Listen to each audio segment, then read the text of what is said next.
Given the cosine value and the sine value of the tangent, we want to find the remaining trig functions. All right, here's the cosine is 1/3, and the tangent of theta is less than 0. That means that the tangent value is negative. We want to find the exact values of each of the remaining trigonometric functions of theta. Now, note the cosine is positive, the tangent is negative. This occurs in quadrant 4. So I have written here, and we've drawn a nice reference triangle to determine those values. Start with what you're given. We obviously know that the cosine of theta is equal to 1/3. We know the reciprocal relationship between the cosine and the secant. So the secant of theta will be the reciprocal of 1/3, which is 3/1, or simply 3. Now let's find the remaining 4 trig functions. Let's go to the sine. The sine of theta, remember, is the opposite over the hypotenuse.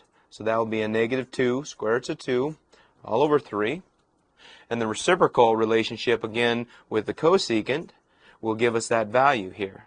And that will be 3 all over -2 square root of 2.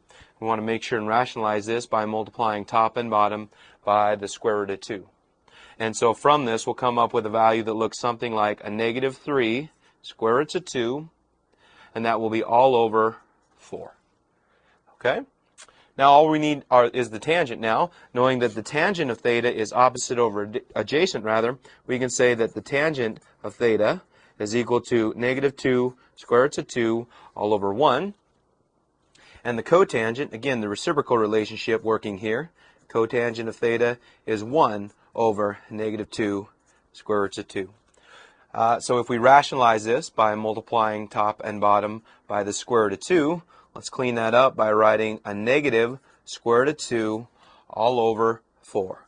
And there we have our 6 trig functions, 1/3 and 3 for the cosine and secant respectively, the sine, the cosecant, the tangent, and the cotangent. So we've done it. Given the 1/3 and the fact that the tangent was negative, we now have our remaining trig functions.